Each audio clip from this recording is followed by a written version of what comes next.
안녕하세요 여러분, 너마드입니다. 자, 오늘은 비운의 명장 이광에 대해서 여러분과 함께 재밌는 시간 나눠보도록 하겠습니다.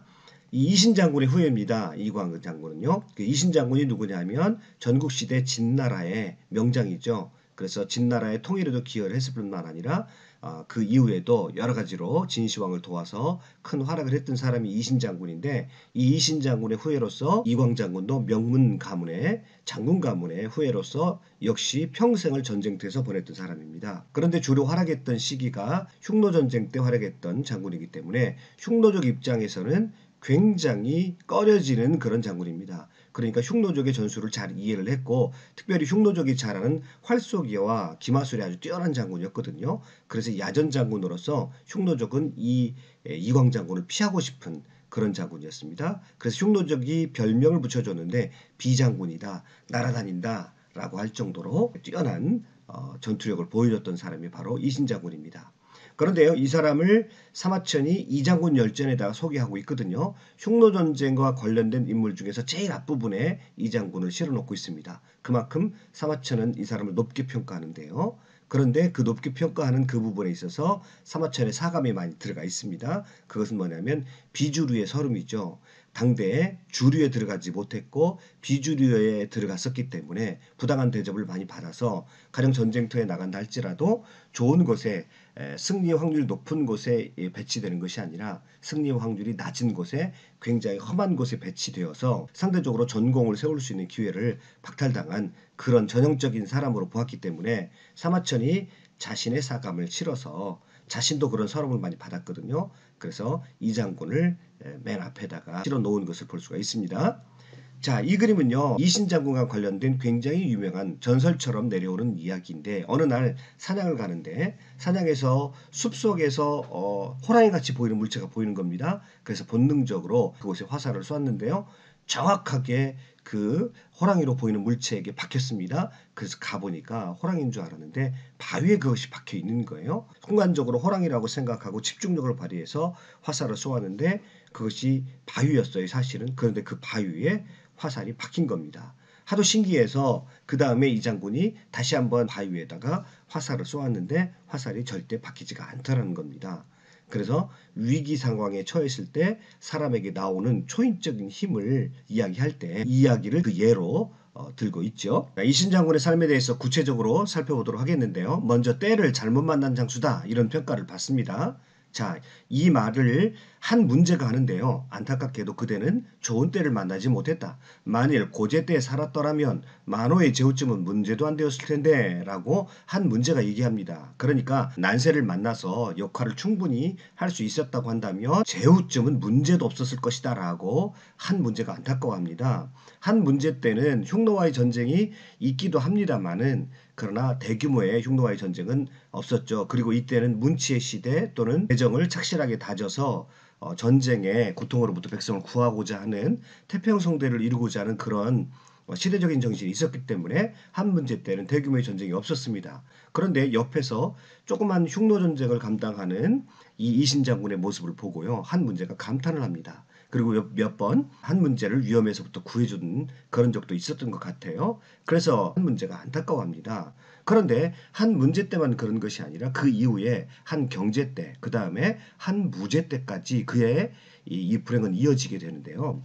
문제 경제 시절에는 흉노와의 전투가 있기는 합니다만은 그것은 소규모의 국경에서 벌어지는 그런 전투이고요. 전면적인 의미에서의 전쟁은 없었단 말이죠. 커다란 활약을 할 수 있는 기회 자체가 없었어요. 그런데 무제 시절이 오면 흉노와의 대규모의 전쟁이 있는 그런 시기인데도 불구하고 이 장군은 때를 잘못 만났다고 그렇게 평가를 받아요. 왜냐하면 이 무제는 스타일이 객관적으로 군대를 운영하는 스타일이 아니라 자기가 마음에 드는 또는 자기의 외척들을 주로 중용을 해서 전쟁터에 보낸 그런 스타일이었거든요. 그래서 우리가 잘 아는 위청, 곽거병, 이광리 모두 이런 사람들에게 한 무제의 총애가 집중되었다고 하는 것입니다. 그러다 보니까 상대적으로 여타의 장수들에게는 기회가 많이 주어지지도 않았을 뿐더러 그들에게 충분히 지원조차 되지 않았다라고 하는 것입니다. 그럼에도 불구하고 이 사람의 행적이 전설이 되어가고 많은 사람들의 칭송을 받는 것은 아주 전투에 있어서 혁혁한 공과를 세우거든요. 그가 얼마큼 전투를 즐기느냐. 이 두 번째 이 사람의 특징은 뭐냐면 전투를 즐기는 장수입니다. 자, 불운하기도 하지만요, 막상 전투에 나가면 그 자체를 즐기는 장수이다는 것이에요. 하도 이 사람이 전투를 좋아하니까 경제 때, 그러니까 문제 다음에 경제죠. 경제 때 공손공야라는 사람이 왕에게 이렇게 얘기합니다. 이 사람의 재능을 너무 안타깝게 보는 거예요. 이광의 재능은 세상에 둘도 없습니다. 그는 자신의 능력을 과신하여 걸핏하면 오랑캐와 싸우곤 합니다. 이광을 잃을까 두렵습니다. 그러니 가능하시면 후방에 배치하십시오. 그래서 직접적인 전투에는 나가지 않도록 해주십시오라고 경제에게 청을 넣을 정도로 그렇게 전투를 즐기는 장수입니다. 바로 이 부분이 어떻게 보면 최대의 장점이자 최대의 약점이라고 할 수 있겠습니다. 이광은요, 태어날 때부터 키가 크고 팔이 원숭이처럼 길었다고 합니다. 그가 활을 잘 쏘는 것도 천부적인 재능이어서 그의 자손이나 남들이 아무리 배워도 이광에 미치지 못했다라고 이렇게 평가를 합니다. 얼마나 평소에 화살을 즐겼는지 다른 사람과 한가하게 있을 때에는 땅바닥에 진영을 그려놓고 땅에 넓고 좁은 것을 제표적을 만든 다음에 그 다음에 활을 쏘아서 누가 멀고 누가 가까운가 비교해서 내기술을 마시곤 했다고 합니다. 활을 쏠 때 적이 습격해와도 거리를 수십 보 안에 들어오지 않거나 명중시킬 자신이 없으면 쏘지 않았습니다. 쏘기만 하면 활시위 소리가 나자마자 적을 꼬꾸라지게 만들었고요. 이 때문에 그는 싸움터에서 자주 적에게 포위되거나 곤욕을 당하고 맹수를 쏠 때도 부상하는 일이 많았다고 합니다. 가령 내 앞에 지금 호랑이가 달려오는데 그 호랑이를 향해서 이 사람은 활을 쏠 때 이 사거리를 잘 생각을 해서 남들이 보면 굉장히 위험한 거리에서도 화살을 쏜다는 것이죠. 적이 왔을 때도 마찬가지입니다. 그래서 이 화살을 잘 쏘는 것이 이 사람에게는 굉장한 재능이지만 전쟁터에 막상 나가서 단점도 적지 않았다. 적에게 포위되거나 곤욕을 당하는 그런 측면이 많이 있었다. 또 이런 사람을 대장으로 모시고 있는 사졸들의 입장에서는 굉장히 위험한 상황에 많이 처할 수가 있는 것이죠. 그래서 이 사람은 활을 잘 쏘고 전쟁터에서 굉장히 싸움을 잘하지만 그 자체로 어떤 약점을 내포하기도 한다는 것입니다. 이 사람이 얼마나 야전에 최적화된 사람인지 유명한 일화가 하나가 있습니다. 어느 날 환관 중귀인이 병사들을 수십 명의 병사들을 이끌고 가다가 세 명의 흉노병사가 만나서요. 세 명의 흉노병사에게 끔찍하게 당하고 말았습니다. 그래서 이 중귀인이 그 세 명을 잡아달라고 요청을 하게 됩니다. 세 명을 잡기 위해서 100여 명을 출동시킵니다. 그러다가요. 그 세 명을 잡기는 잡았는데 수천 명의 적들을 만나게 됩니다. 그러니까 자기들보다 몇십 배가 되는 적들을 만나게 된 거죠. 자, 이 상황에서 보통 사람들은 꽁무니를 빼야 되겠죠. 그리고 걸음만 알쓰다로 도망해야 되는데 이때 순간적인 기지를 발휘합니다. 도망해야 되는 상황에서 오히려 적진으로 가까이 다가갑니다. 그리고요, 적진에 다가가서는 모두 말에서 내려 안장을 풀어라 이렇게 얘기하는 겁니다. 자, 부하들이 지금 도망가도 시원찮은 판에 오히려 적진으로 다가가니까 너무도 겁을 내고 있습니다. 부하들이 이렇게 말합니다. 우리가 이렇게 가서 오히려 적에게 가까이 가서 군 안장을 내려놓고 쉬는 모습을 보여야 적군이 이 친구들이 우리를 유인하려고 하는구나, 뒤에 매복조가 있구나라고 생각할 거라는 거예요. 그래서 오히려 적에게 가까이 갑니다. 아니나 다를까요? 흉노족 수천 명에 달하는 흉노족들이 가만히 보니까 지금 상황에서 100명밖에 안 되는 적들이 다가오는데 분명히 도망가야 함에도 불구하고 다가오거든요. 자, 그래서 뒤에는 엄청난 대군들이 숨겨져 있나 보다 생각을 해가지고요. 오히려 이 수천 명의 적들이 뒤로 물러서서 실제로 도망가버리는 그런 상황이 발생을 했습니다. 이처럼요. 야전에 들어가며 뛰어난 능력을 발휘하고요. 감각을 가지고 있는 위대한 장군임에 틀림없습니다. 이 장군 열전에 나와 있는 그의 부하들과의 관계를 한번 정리를 해보죠. 그는 청렴에서 상을 받으면 부하들에게 다 나눠줬고 음식도 군사들과 함께 먹을 정도로 너그러웠다라고 말하고 있습니다.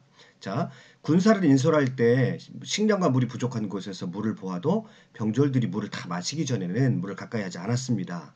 그리고 병졸들이 음식을 다 먹고 난 뒤에야 음식을 먹을 정도로 아랫사람들에게 굉장히 관대한 사람이었다라고 하는 것을 알 수 있습니다. 보통 자기 재능이 뛰어난 사람들이 자기 재능만 믿고 다른 사람에 대해서 관대하지 못한데 이광 장군은 부하들에게도 비교적 아주 관대했고 그래서 사람들에게 관대해서 병졸들이 그의 지위를 받는 것을 좋아했다라고 합니다. 이번에는요, 그의 장군으로서 불운한 행적을 쭉 한번 살펴보겠는데요.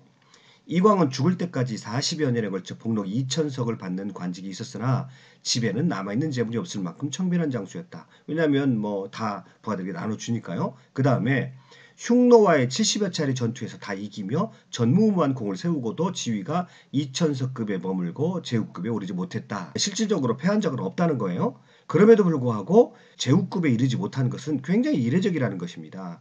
이것은 이제 본인의 스타일도 있고요. 그 당대에 주류에 들지 못했기 때문에 굉장히 차별을 많이 받았기 때문에 이런 측면이 존재한다라고 사마천은 보고 있는 겁니다. 그 첫 번째의 부르는요, 경제 때 있었습니다. 이제 경저 때 5초 7국의 난이 일어났는데요. 이광은 이때 그 유명한 주화부 휘하에서 뛰어난 공을 세웁니다. 특히 창읍에서 반군의 군기를 탈취하는 공을 세우게 되는데요.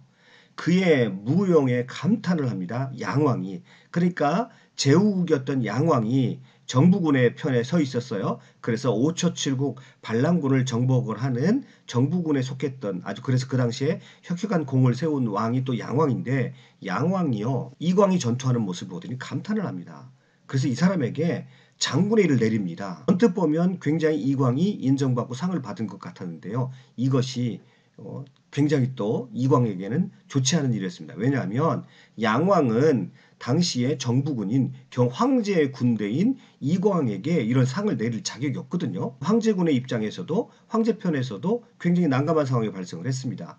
양왕도 굉장히 뛰어난 활약을 했고 양왕이 이광에게 상을 내렸기 때문에 이것은 어디까지나 자기 권한받기 일을 행한 것이고 그래서요. 벌충을 보는데 이 문제는 엄연히 양왕의 권한남용, 직권남용이니까 불법행위이지만 양왕이 굉장히 공을 세웠으니까 이광에 대해서는 그것으로 양왕이 장군의 인을 내린 것으로 상을 가름한다. 이렇게 해서 이광에게 상을 주지 않은 거예요. 자, 이때 5초 7국의 난이 있을 때 굉장히 뛰어난 활약을 했음에도 불구하고 결과적으로 보면 이광은 상을 하나도 받지 못하는 그런 불운을 겪게 되는 것입니다. 공을 세우고도 이상한 일들 때문에 결국 그 공을 인정받지 못하는 그런 상황이 발생해 버린 것이죠. 양왕이라는 사람이 오히려 이 이광의 출세를 막았다라고도 볼 수가 있는 것입니다. 두 번째는요, 이제 마읍전투 때, 자, 이 이광이 결심을 합니다. 이때 내가 공을 세우리라. 그런데 마읍전투는요, 실패로 끝나고 말죠. 자, 적을 마읍이라는 곳으로 유인을 했는데 흉노족이 알았어요. 그래가지고 돌아가 버립니다. 한번 전투도 해보지 못하고 이 마읍전투는 그냥 없어져 버린 것이죠. 자, 세 번째 이 부르는요. 기원전 129년 소위 사로군 원정이라고 하는 4명의 장군이 각기 다른 길로 10,000명씩 이끌고 흉노족을 공격하는 것에서 비롯됩니다. 그래서 이때 129년의 전투를 사로군 원정이라고 하기도 하는데 이때 그 전에 제일 흉노족을 괴롭혔던 사람이 이광 장군이거든요. 그러니까 대규모로 한 무제 때 본격적인 전투가 벌어진 것이 바로 이 129년입니다. 4명의 장수들에게 각각 10,000명씩을 주어서 흉노를 내 측면으로 공격하도록 한 무제가 처음으로 대규모 전쟁을 일으키게 됩니다. 그런데 이때 흉노족이 그동안 자잘한 전투로 자신들에게 너무너무 큰 고통을 주었던 이 이광 장군을 사로잡기로 작정을 합니다. 그래서 흉노족 입장에서 얼마나 이광 장군 때문에 곤란함을 많이 겪었는지를 알 수 있는 장면이죠. 아까 비장군이라고 하지 않았습니까? 그래서 비장군이라는 칭호를 줄 정도로 그렇게 고통스러운 그런 적장이었거든요. 그래서 이번만큼은 사로군 중에서 이 장군에게 흉노족이 집중하기로 작정을 했습니다. 그리고 명령이 떨어지기를 반드시 포로로 잡아와라. 이렇게 작전 명령이 떨어졌어요. 자, 그래서 흉노족이 이광 장군을 덫을 놓아가지고 포로로 잡아버렸습니다. 마을 사이에 그물을 엮어가지고 그물 안에 이광 장군을 잡아가지고 자기들 진영으로 끌고 가고 있습니다. 그런데 이 그물 속에서 부상을 당한 채 가만히 웅크리고 있었던 이 장군이요. 그 옆에 흉노 소년 군사가 말을 타고 가는 것을 보았습니다. 갑작스럽게 일어나서 그 소녀를 말에서 밀쳐내고요. 자기가 말을 타고 쏜살같이 자기 진영으로 도망을 하는 겁니다. 적에게 포로로 잡혔다가 아주 극적으로 탈출하는 장면이죠. 자, 그래서 이 전투에서 한나라에서는 이광을 형리에게 넘겨서 문초를 하게 하였고 참수해야 된다라고 했지만 속죄금을 내고 평민이 되었습니다. 왜 그러냐면 자기 자신은 살았지만 적의 유인 공격을 받아가지고 그 갔던 10,000명의 군사의 대부분을 잃었거든요. 그러니까 여기서도 또 이신장군의 특징적인 측면이 나타납니다. 자, 적에게서 그렇게 위험한 상황 속에서 극적으로 탈출을 했으니까 이것은 또 하나의 이신장군에 관한 전설이 되었지만 전체 군의 입장에서 보면 굉장히 큰 손해를 끼친 거거든요. 그래서 이광을 형리에게 넘겨서 문초하겠고 결국은 사형에 처했다가 속죄금을 내고 평민이 되고 말았던 것이죠. 물론 그 후에 이제 다시 종군을 합니다만은 4명의 장군이 참가했던 이 전투에서 일약 스타가 된 사람이 바로 위청이죠. 그때만 해도 위청은 낙하산에 불과했습니다. 실질적으로 그의 능력을 아직까지 인정받지 못한 상태였기 때문에. 그런데 이 4명의 장군 중에서 이때 위청만이 전공을 세우게 됩니다. 그 이후로 위청은 한동안 승승장구하게 되죠. 그러나 마음먹고 참여한 이 전투에서 이광은 초라한 성적표밖에 거둘 수가 없었습니다. 그의 불운은요, 기원전 125년 정량군 전투에서도 계속 이어지게 되는데요. 이제 법의 기준치에 따라서 적을 많이 뵌 사람들은 제후가 되죠. 그런데 이 전투에서요, 이 한나라 군대들이 많은 공을 세우게 되고 제후에 봉해진 사람이 많았습니다. 그런데 이광의 군대만큼은 그 기준치에 도달하지 못해서 이광은 결국 이번에도 논공행상에서 제외가 됩니다. 그런데 사마천이 그의 사촌 동생과 이광을 비교하면서 이광이 어느 정도 불운했는지를 대조시키고 있습니다. 이 이채라는 사람은 대장군 위청을 따라가서 흉노의 우연왕을 쳤는데 공로가 법령의 상을 주는 규정에 딱 맞았으므로 나간 후에 봉해졌다 이렇게 말합니다. 그리고 위청을 따라갔을 때 이 사람은 이제 제후가 된 거예요. 그런데요, 사람 땜은 하품에서 중간이다. 그러면 뭐예요 이게? 사람 땜이 하품에서 중간이라는 얘기는 이 사람은 중하급이라는 거죠. 별로 그렇게 덕스럽지 못한 사람입니다. 명성은 이광보다 훨씬 떨어졌다. 이광은 자기나 봉급도 얻지 못하고 벼슬도 구경에 불과했으나 이채는 여루가 되고 자기는 삼공에까지 이르렀다. 관직에서도 훨씬 높은 관직에 올라갔고 자기나 봉급도 이광은 받지 못했음에도 불구하고 이 사람은 받았다라 이렇게 얘기합니다. 그러니 위광이 얼마나 답답했겠습니까? 어느 날 역술가를 찾아가게 됩니다. 근데 자신의 부름에 이 사람도 굉장히 답답했던 거예요. 이렇게 말하죠. 저는 흉노 전쟁 중에 중심에 서약했고 그 공으로 제 부하들을 포함하여 제후가 된 자가 수십 명입니다. 저는 남보다 뒤떨어진 것도 아닌데 봉급 하나 못 받는 것은 왜일까요? 관상이 제후감이 아닌지 아니면 이미 정해진 운명 탓일까요? 너무 답답하니까 이렇게 물어보는 거죠. 그랬더니 역술가가 이 장군에게 이렇게 물어봅니다. 장군은 혹시 뼈저리게 뉘우칠 만한 일을 저지른 적이 있나요? 이렇게 물어보죠.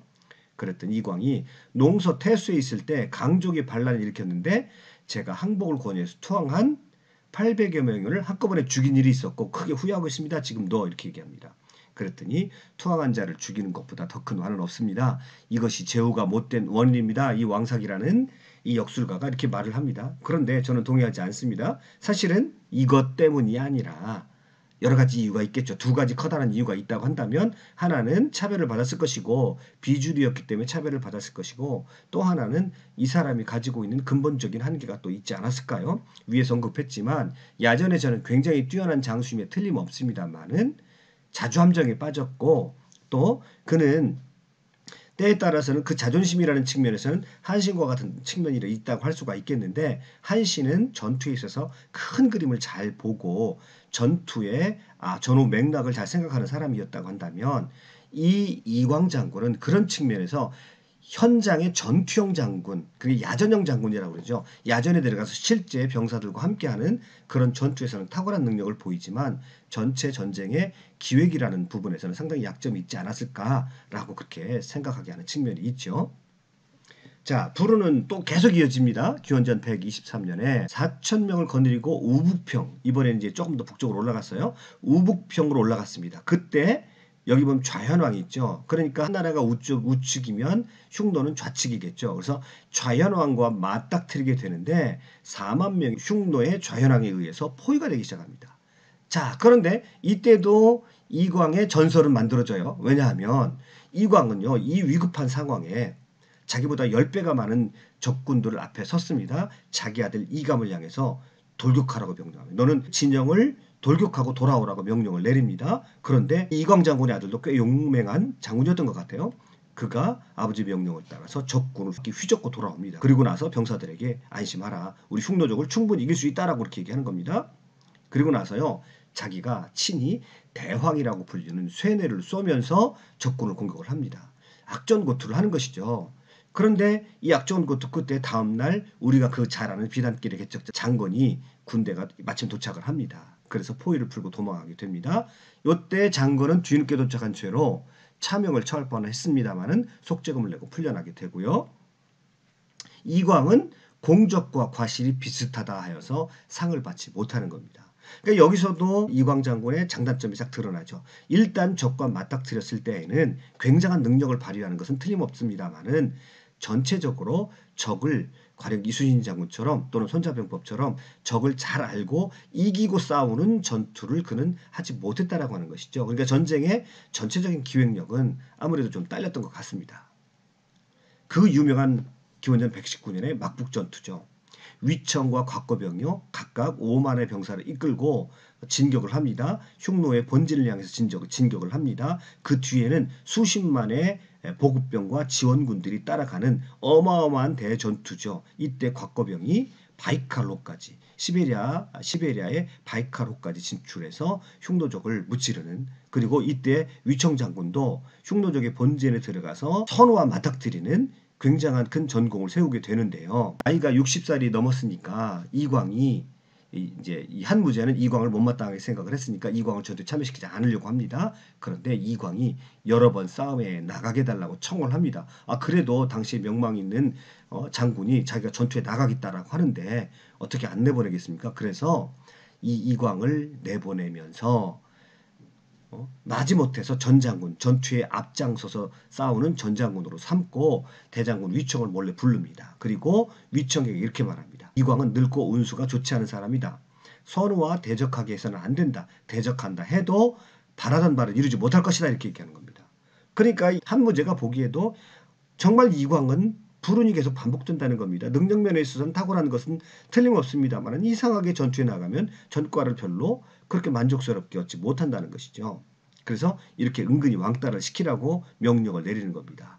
실제로 위청이 적병을 사로잡아서 선호가 있는 곳을 알아냅니다. 그리고 자신은 선호가 있는 곳으로 나아가면서 이광을 통해서는요, 이광 보고는요, 우회로로 나가서 어디서 만나자 그렇게 명령을 내리는 겁니다. 그랬더니요, 이광 장군이 위청에게 나갑니다. 신의 부서는 전장군입니다. 그러니까 전장군이라는 것은 맨 앞에서 전투를 벌인다는 거예요. 그런데 전장군임에도 불구하고 대장군께서는 신에게 자리를 옮겨 동쪽 길로 나가도록 하셨습니다. 신은 젊은 시절부터 계속 흉노와 싸웠는데 이제서야 선우와 맞닥뜨려 싸울 기회가 왔으니 앞에 서서 목숨 걸고 선우와 싸우기를 원합니다. 이렇게 간절하게 소원하는데도요, 이 위청 장군이 듣질 않습니다.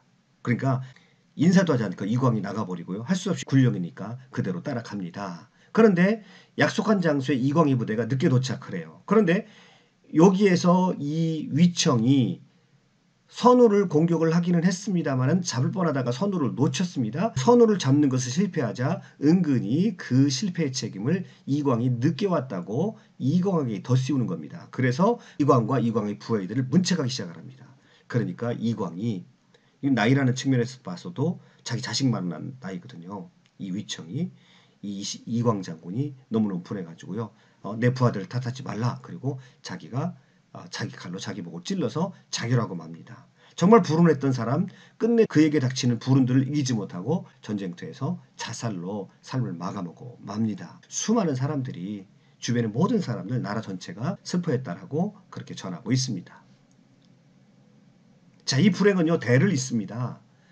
지금 이것이 더 슬픈 얘기죠. 이광은 아들이 셋이 있었는데요. 세 아들 모두 아버지를 닮아서 소탈하고 괄괄했다고 합니다. 두 아들은 이광보다 먼저 죽었습니다. 그리고 아까 말씀드렸듯이 위청이 은근히 자기의 잘못을 이광 장군에게 돌렸기 때문에 막내 아들 이감은요, 아버지 죽음에 대해서 불만을 품고 어느 날 위청을 만났는데 위청을 만난 그 사사로운 자리에서 위청을 두들겨 패버립니다.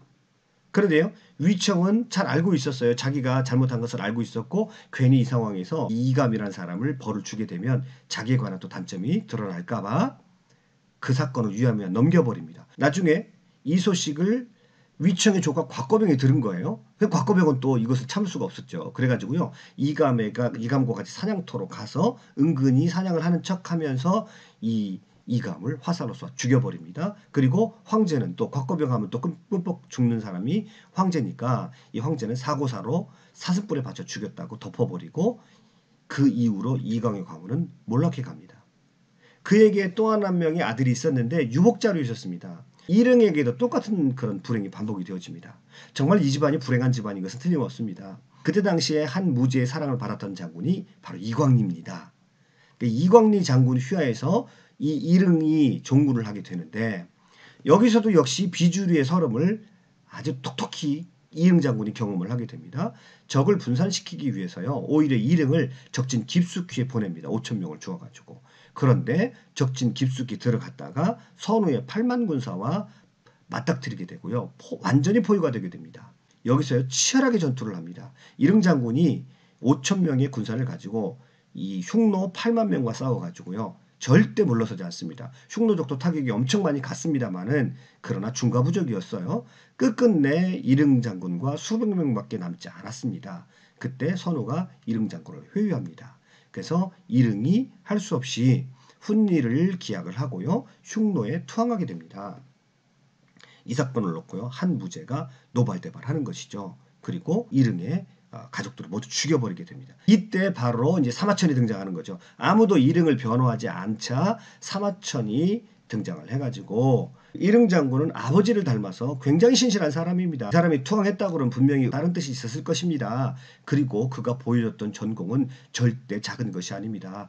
5,000명으로 8만 명을 상대를 했습니다. 라고 변호하자 이 한 무제가 노발대발 해가지고요. 사마천도 사형에 처하게 되는 것이죠. 사마천은 끝내 속전할 돈이 없어가지고요. 거세를 해야 되는 정말 어마어마한 고통을 사마천이 겪게 되는 거거든요. 그러니까 사마천의 이 고통도요. 결국은 이 이광 장군의 불운, 이릉 장군의 불운, 또 이광 장군에게 처해졌던 차별, 또 이릉 장군에게 처해졌던 차별 이런 것들 때문에 결국 이것에 관해서 직언을 하다가 결국 사마천도 죽을 고비를 넘겼고 그는 생애에 있어서 가장 수치스러운 그런 일을 당해했다는 것입니다. 그러니까 사마천과 이광, 이릉 장군은 뗄 수 없는 그런 관계를 가지고 있고요. 역사가로서 어떤 관점을 가지고 책을 썼는가라고 했을 때 굉장히 깊은 영향을 끼쳤던 사건이 바로 이 이광 장군, 이릉 장군에 관한 사건이고 그들이 겪어야 했던 차별이 이 사마천의 마음에 크게 남았다라고 볼 수 있는 것입니다. 사마천은요. 이 이광 장군에 대해서 이렇게 평가를 합니다. 전해오는 말에 자기 몸이 바르면 명령하지 않아도 시행되며 자기 몸이 바르지 못하면 명령을 해도 따르지 않는다고 했는데 아마 이 장군을 두고 하는 말일 것이다. 자, 이 말은 무슨 말이냐면 이 장군은 알아서 스스로 동기화된 사람이다. 스스로 자기가 알아서 전쟁터를 나갔고 전쟁을 즐긴 사람이다. 라고 하는 그런 의미에서 사마천이 쓰고 있죠. 또요. 나는 이 장군을 본 적이 있는데 시골 사람처럼 투박하고 소탈하며 말도 잘 못하였다. 그가 죽는 날 그를 알든지 모르든지 세상 사람들 모두 슬퍼했으니 그의 충실한 마음씨가 정녕 사대부의 신뢰를 얻은 것인가? 라고 이렇게 얘기하고 있습니다. 여기서 뜬금없이 사마천은 사대부를 들고 있습니다. 그러니까 사대부들이 보았을 때도 이 장군은 정직하고 신뢰가 있는 사람이다 라고 이렇게 평가를 하고 있는 것입니다. 계속 이렇게 말해요. 속담에 복숭아나 오얏은 말을 하지 않지만 그 밑에는 저절로 새끼리 생긴다 하였다. 그러니까 복숭아나 오얏을 따먹기 위해서 그 나무 밑에 있다 보면 거기에 저절로 길이 생긴다는 말. 이 말은 사소한 것이지만 큰 이치를 설명할 수 있으리라 라고 이렇게 비유를 들고 있습니다. 즉 이 장군의 그런 업적과 이 장군의 그런 성품과 이 장군이 보여줬던 뛰어난 전투력은 많은 사람들에게 아주 표본이 되고 모범이 되는 그런 삶이었다라고 그렇게 평가를 하고 있는 것입니다. 극찬을 하고 있습니다. 그렇지만 저는 한번 이런 질문을 한번 던져보고 싶습니다. 어떨 때 우리가 삶을 살아가다 보면 우리 삶의 불행이 반복될 때가 있거든요. 자, 이렇게 우리 삶의 불행이 계속적으로 반복될 때 어떻게 해야 될까요? 이광 장군은 답답해가지고 역술가 왕사에게 물어봤었죠. 내가 남에게 뒤떨어진 것도 아닌데 왜 나긴 봉급 하나 못 받는 것은 내가 관상이 나빠서 그렇습니까? 아니면 나의 운명이 나빠서 그렇습니까? 이렇게 물어보더라는 것이죠. 자, 만약에 여러분과 저의 삶에서 계속해서 똑같은 불행이 반복된다고 한다면 어떻게 해야 할까요? 저는 한 번쯤은 삶에서 우리가 살아왔던 방식과 우리가 고집했던 삶의 라이프 스타일을 한 번쯤은 점검해보고 뼈를 깎는 노력으로 한번 나의 삶을 바꿔보려고 노력하려고 하는 시도가 있어야 되지 않을까라고 저는 이 장군의 삶의 불행을 보면서 한 번쯤 그런 생각을 해봤습니다. 아무튼 자, 제가 이렇게 말함에도 불구하고 이 장군은 상당한 불행을 겪었던 사람인 것은 틀림없습니다. 그의 계속적인 불운으로 인해서 불행한 삶을 살아야 했던 불운의 명장 이광을 오늘 여러분께 소개시켜 드렸습니다. 오늘 제 강의 끝까지 들어주셔서 대단히 감사합니다. 수고하셨습니다.